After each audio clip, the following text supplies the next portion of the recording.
Sa mga naghahanap ng mga patok na gaming consoles and mga latest, available po sa atin yan sa Amazing Star. No? Meron tayo ditong Switch Lite, meron tayong Switch OLED, syempre sa ating mga ROG, nandito ang ating Z1 at ang ating Ally X. Sa Legion Go naman, nandito ang ating version ng ating Legion Go S. While sa ating Steam Deck, syempre ang ating LCD at ang ating OLED drive.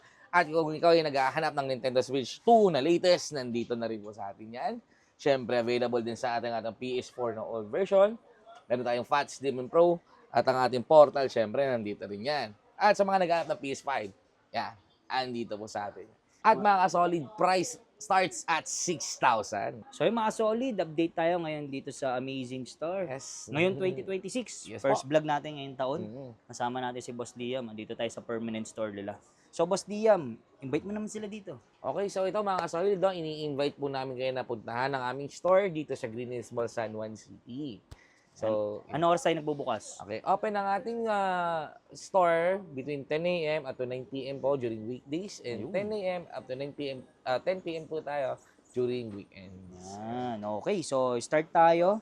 Yung mga, anong i-flex natin una? So, ito po mga kasolid, nasa ating harapan yung mga available units na mabibili mo for this month of January. Ayun. Since nga nung lumabas yung last December, last month, sobrang dami ng tao, maraming kaming stocks na out of stock. So, ito muna yung available namin sa ngayon. Mas bumababa ang presyo ngayon, boss. May mga gumalaw na pricing tayo, meron tayong bumalik sa presyo, at meron tayo mga medyo tumaas na ng konti. Kasi Yan. in demand, no? Yes, yung lalo na yung stocks nawala. Oo. And yung sale, nawala. Ah. Kasi last December, nagkaroon kami ng mga sales sa iba naming stocks na hindi na napasok doon sa nakaraang video natin. Ayun. So, unahin natin. Anong unahin natin? Okay, so sige, simulan na po natin sa ating mga Nintendo. So, ito ang ating Nintendo Switch Lite. Ayun. Yan. And same as this Nintendo Switch OLED. Ito po yan, mga Nintendo Switch units natin. Mm. So, sa mga naghahanap ng ating Switch Lite, available ang ating unit for a price of 6,000. Ito po yan. 6,000. Depende sa... Yes, depende po yan sa kung may kasama siyang package. Like, kunyari, kailangan mo ng memory card, kailangan mo ng games, yan. So, ito ang ating Switch Lite, 6,000 pinakamababa natin. Eh, dito naman po sa ano. So, ito naman po ang ating Switch OLED is mabibili mo for a price of 10,000 up to 11,000 sa ating mga slightly used unit. Yan. While doon sa ating mga brand new units na ganito, available nating Switch Lite for a price of 14,000 po. Yan, brand new po yan. Pangarap ko to, no? Yes. Kaya kaya ako magkakaroon nito, no? Sa mga naghahanap pala ng mga games yan, meron din tayo available. Kasi masarap to sa biyahe, no? Yes. Hindi maaaliw ka. Ay, may hinihintay kang date mo. Mm. Yun. Saka maraming maganda at latest na games ka makukuha o malalaro sa ating Switch OLED. Yan. Diyan yung ating NBA, kaya sa Mario, Pokemon, at marami pang Eh, yung stock natin, yung ano lang. Meron tayo yung available. LCD standard. Okay, sa mga naghahanap naman po ng mga unang versions ng LCD version 1 and version 2, available po ang ating unit for a price of 7,500 up to 8,000 po yan. Ang Depende sa pinagkaiba package. lang, no? OLED lang to, no? Yes, it Pero is yung, OLED screen. yung mga games, compatible naman. Yes. Parehas Yung lang display sila, lang. Yes. Ito mga kasolid, ang pinaka-latest ng ating Nintendo so far. Itong ating Switch 2. So, mabibili mo ang ating unit for basic package of 26,000 brand new po yan. Sa mga naghahanap ng unit only. At kapag naghahanap ka naman with Mario Kart, meron pong available sa atin for price of 28,000 po yan. Yan. Physical game po ito, mga kasolid ha. So, may mga nilabas kasi nito ng mga digital games lang. So, ingat kayo doon kasi may specific region for that. So, ito po mga kasolid ang ating PlayStation Portal na mabibili mo for price of 8,000 up to 9,000 sa ating mga used units. Depende po yan sa kulay. So, meron po tayo kasing unang version yung ating white. Ito po yung mura lang, 8,000. At yung ating black, ito is nasa 9,000 po. Sa mga naghanap naman ng brand new units nito, available po ang ating unit for price of 12 up to 13,000 po yan. Yan. Boss Dian, para sa mga bago na mag-PlayStation, para saan naman to? Saan ginagamit? So, basically, si ating PlayStation Portal is needed o requirements na yung ating PSN. And syempre, kailangan din natin ng PS5 for better and more compatibility ng ating mga PS games. So, ito mga kasolid, available sa ating Steam Deck. Ayun. So, meron tayong two variants nito. Meron tayong LCD and OLED versions po ng ating Steam Deck. For different storage capacity, meron tayong 64GB, 256GB, 512 gig, customized 1 terabyte sa mga LCD, customized 2 terabyte para sa ating mga LCD rin. So, starting at LCD, ang ating presyo is nasa 18,000. Pinakamura po natin yan. 64 gig po yan. So, nagdedepende ang ating presyo. Depende sa laki ng ating Storage. SSD na ginagamit. And kung ikaw nabibitin, mga kasolid, sa ating storage, pwede ka rin gumamit ng mga micro SD cards para addition sa kanyang storage. Ayun. Yan. Ito yung mga in-demand ngayon, boss, eh, no? Ito naman pong hawak namin ni Kasolid is ang ating Steam Deck OLED. Yan. So, ito yung ating standard at yung ating limited edition OLED. Yan. So, ang ating standard is meron pong 2 storage available. Meron tayo 512 gig na mabibili for 33,000, brand new. At ang ating brand new na 1 terabyte is cost of 40,000 na lang po yan. Boss Liam, paano yung mga warranty natin dito? Okay. So, for both second hand and brand new units, meron po tayong 1-year warranty for that and 7 days replacement po. So, yan. Sa mga medyo malayo naman, syempre, nag-expand kami sa mga warranty niyan. Kasi di makapunta, eh, no? So, minsan nagbibigay kami ng 2 weeks or 3 weeks warranty replacement para sa At speaking nga pala sa malalayo, gusto mag-avail, paano? Okay, so dun sa mga malalayong clients natin, customers na gusto mag-avail nito, kung ikaw is within Luzon lang, kaya naman natin padala through Lalamove o other express services, available po sa atin yan. Sa mga gusto naman ng personal riders, available din po sa atin yan. And note po, si Amazing Star is hindi po nagpapa-down payment hanggat hindi nyo kami na-video call personal. Sa page, no? Yes, kasi marami pong lumalabas ngayon ng mga scammers, ginagamit ng ating page, or ginagamit ng ating mga pictures. So, ingat po kayo doon, maging aware po kayo doon. No down payment po si Amazing Star unless na makapag-video call personal po yan. At nag-ano sila, swap, trade-in. Yes. Yan, buy and sell, bumibili rin Yes po. ng mga unit. Okay. So, next natin, ang presyo. Okay, so ang price ng ating 1 terabyte, ulit natin, 40,000. Okay. Brand new. Sa mga naghanap sa second hand, ito po, 37 up to 36,000. Sa OLED. And sa OLED 512 gig naman is nasa 30,000 ang ating second hand and 33 po sa brand new natin. Itong ating limited edition is nasa 39 up to 40,000 po yan.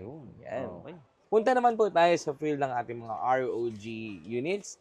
So, it is Asus brand. Meron tayo dito ROG Z1, ROG Z1 Extreme, ROG Ally X, and meron na rin po tayong ROG Xbox Collab. So, meron tayong dalawang klase nun. So, unahin natin ating mga Z1 type. Ito po yon, yung pinakaunang version nito. Starts at 20 to 21,000 po ang anyang presyo. Accompanied with games na rin po ito and 7 days replacement and 1 year warranty tayo sa ganito. Sa mga Z1 Extreme naman na version nito, meron po tayong available for 26 up to 27,000. Depende po yan sa package. So, sa mga naghahanap naman na mas mataas o upgraded na SSD like 1 terabyte or 2 terabytes, yes, pwede at available po yan sa ating store. Yan, PM nyo lang kami. Then itong hawak ko. Ito naman pong ROG Ally X natin is mabibili mo for price of 43 up to 45,000 po yan. Accompanied po yan ng games. And meron, Windows, no? Yes, meron po siyang 1 terabyte SSD na sa loob. So, mas malaki na siya compared mo sa ating mga Z1 default. Yan, na storage. Ito, Boss Liam, ba pwede ba itong laruin ng naka-charge? Yes po, pwede pong natin laruin yan. Pero syempre, ingat-ingatan at huwag natin pong palagiin para ma-conserve o ma-stay healthy natin ang ating mga battery. At nagano pala kayo dito, service, no? Yes, Check up. available ang services sa atin. Check up. So, software and hardware issues ng ating mga units, pwede nyo pong ilapit yan sa Amazing Star. Yan. Okay. So, next. So, dito naman po sa ating harapan ang ating mga Lenovo Legion Go versions. So, andito po ang ating version 1 Legion Go at ang ating Legion Go S. So, ang ating Legion Go is mabibili mo for price of 37,000 sa pinakamababang presyo nito ngayon. Meron tayong 512 gig, meron tayong 1 terabyte, meron din tayong 2 terabytes na mga ganitong klaseng units. At syempre, available din ang ating mga games. Kung gusto mo ng mga emulators, available din sa mga ganitong klaseng unit. Yan. So, ang ating Legion Go S, eto, kapag bibili ka ng Legion Go S, mga kasolid, is maging mapanuri kayo sa mga binibili nyo or review nyo muna kasi maraming nilabas nito. I mean, marami kasi siyang specs na nilabas. Meron tayong Z2 Go niyan, meron tayong Z1 Extreme, meron tayong naka Steam OS version, and meron tayong naka Windows OS versions. Yan. So, available ang ating Steam Legion Go S sa pinakamababang presyo of 30,512 gig Z2 Go po yan.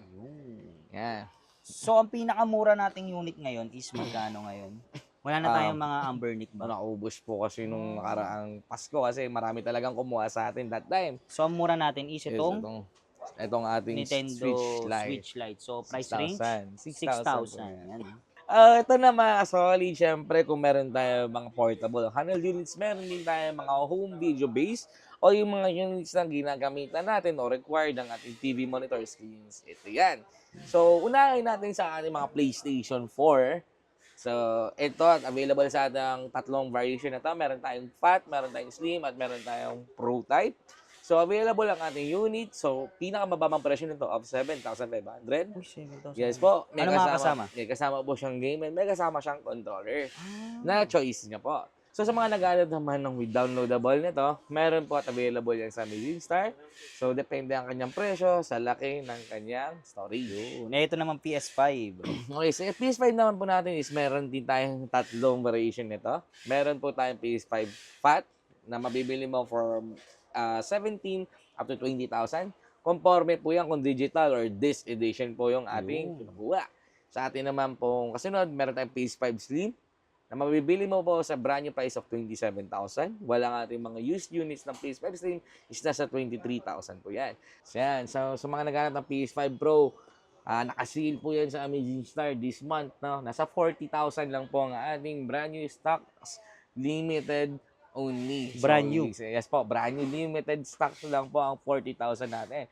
Kaya kung meron kang PS5 na gusto mong i-upgrade, PS4 na gusto mong i-upgrade, o other units na gusto mong i-upgrade sa PS5, ito na ang chance dahil mura lang ating PS5 ngayon. Ayun. Sa mga nag-aanap ng ating mga bala for PS4, yan, dito sa mga ating controllers like PS5, PS4, pouch ng Switch, cases ng mga Nintendo Switch, PSP, PS Vita, siyempre available din ang ating PS3, PS3. Xbox. Yan, Xbox. Yan, meron Wii. tayong mga Wii and Wii U.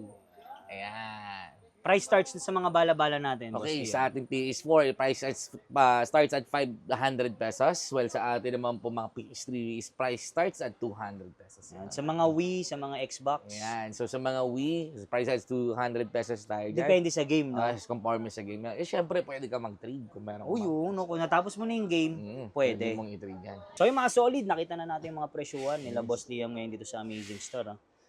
So, last na, Boss Liam, invite mo naman sila dito. Okay, so ito mga solid, no, ini-invite po namin kayo na puntahan po kami sa aming store dito sa Green Hills Mall, San Juan City.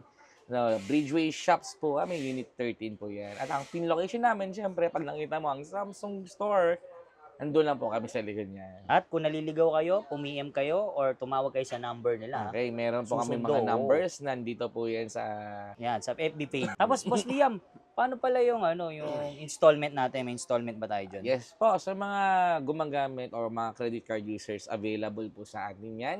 So, i-PM na lang kami sa page namin para malaman natin kung available ba for installment or for straight payment lang yung card na gagamitin.